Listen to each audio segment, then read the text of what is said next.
Desk jockeys in eye-wateringly tight spandex will blur the line between fantasy and reality this week as they invade San Diego for the world's largest celebration of pop culture fandom. The 49th Comic-Con International will revel in movies, TV and, yes, comic books, as fans in pitch-perfect monster, alien and manga costumes swelter in the Southern Californian heat over 5 surreal days. Sponsored where fandom abounds, controversy is never far behind. And the big bone of contention this year is Disney's decision not to bring its Marvel Cinematic Universe (MCU) to Comic-Con, despite a record-breaking year with Black Panther, Avengers, Infinity War, and Ant-Man and the Wasp. "It's going to be an interesting year this year," said Sci-Fi Wire editor-in-chief Adam Swiderski in a video preview of the Wednesday to Sunday get-together at the city's Harborfront Convention Center. Getty Images North America, AFP, file, Matt Cowan. 49th Comic-Con International will revel in movies, TV and comic books, as fans in pitch-perfect monster, alien and manga costumes swelter in the Southern Californian heat. A lot of the big players, like Marvel, Star Wars, and Game of Thrones, who dominated past cons, aren't going to be there, which gives other properties an opportunity to step into the spotlight. Since its humble beginnings in 1970 as the Golden State Comic Book Convention, a gathering of a few dozen geeks who swapped superhero magazines, Comic-Con has exploded in popularity. Each July, it attracts around 130,000 cosplayers, movie executives, sci-fi fans and bloggers to a feast on all manner of panels, screenings and other attractions. San Diego, Getty Images North America, AFP, file, Fraser Harrison devotees have been known to wait for days to be among the first to get into the sprawling Comic-Con arena, taking turns with family members and other fans for toilet breaks and sleep. Described by Rolling Stone as the Super Bowl of people who don't like watching the Super Bowl.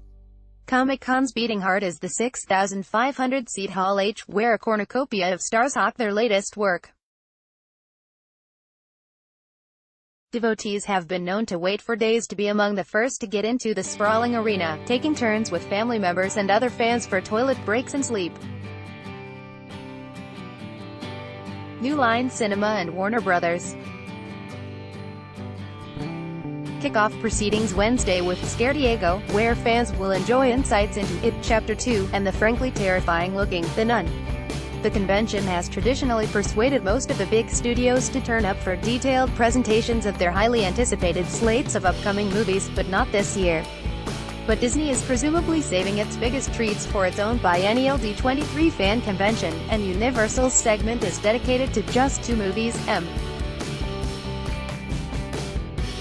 Night Shyamalan's Glass, and David Gordon Green's Halloween. Elsewhere, Paramount brings its spin-off Transformers film Bumblebee, and Fox has a Deadpool 2 celebration and preview for its Predator reboot.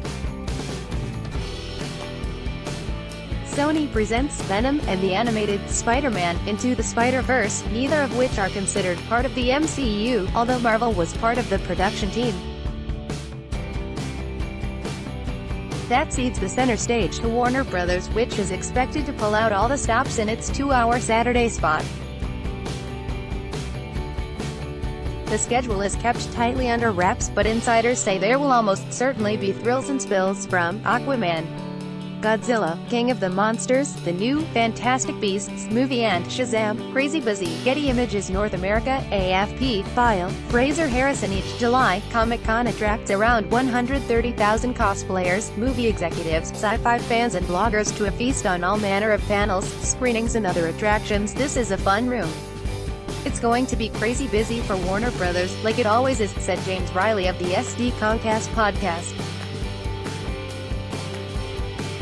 But without the pull of the evening Marvel panel to generate such a fervor for the line, we have a feeling this is actually going to be an easy day to get into Hall H. The television side of the Comic-Con gets increasingly bigger as the stars follow the voluminous torrent of cash into TV productions funded on a scale never seen before. This year's Hall H is expected to be more notable than ever for its small-screen content, despite the absence of HBO's big hitters.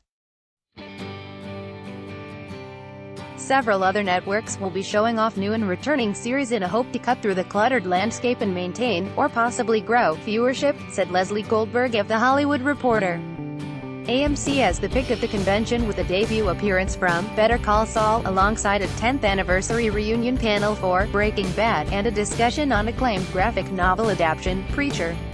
The Walking Dead, the most successful show in U.S. cable television history, is back ahead of Season 9, expected to debut in October, and there is a panel for its sister show, Fear the Walking Dead. Other studios flying their TV wares include YouTube Originals and Fox, while Sci-Fi stages what promises to be an emotional farewell to the Sharknado franchise. Marvel's movie people might be largely absent, but the studio boasts numerous panels and other events for its TV output, including Cloak,